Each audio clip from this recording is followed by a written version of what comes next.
पता है कौन आया है? भोजपुरी फिल्मों के बड़े जाने माने लड़के हैं हमारे बच्चे, बड़े प्यारे। एक तो रजनीश पाठक, हाँ, ये भोजपुरी फिल्मों में गद्दारों का काम करते हैं, विलन का, लेकिन रियल जिंदगी के हीरो हैं। हमारे लाडले हैं, बहुत अच्छे, पागल है, सेवादार है। आज गुरुदेव भगवान का हमारे जन्मदिन है, तो गुरुदेव को जन्मदिन की ढेर सारी शुभकामनाएं। बालाजी सरकार का कृपा हमेशा हमारे गुरुदेव पे बना रहे।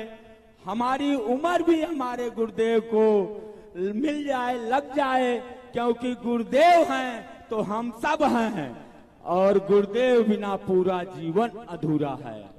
तो गुरुदेव के लिए मैं 2 शब्द बोलूंगा। त्वमेव माता च पिता त्वमेव बंधु च सखा त्वमेव विद्या द्रविड़ं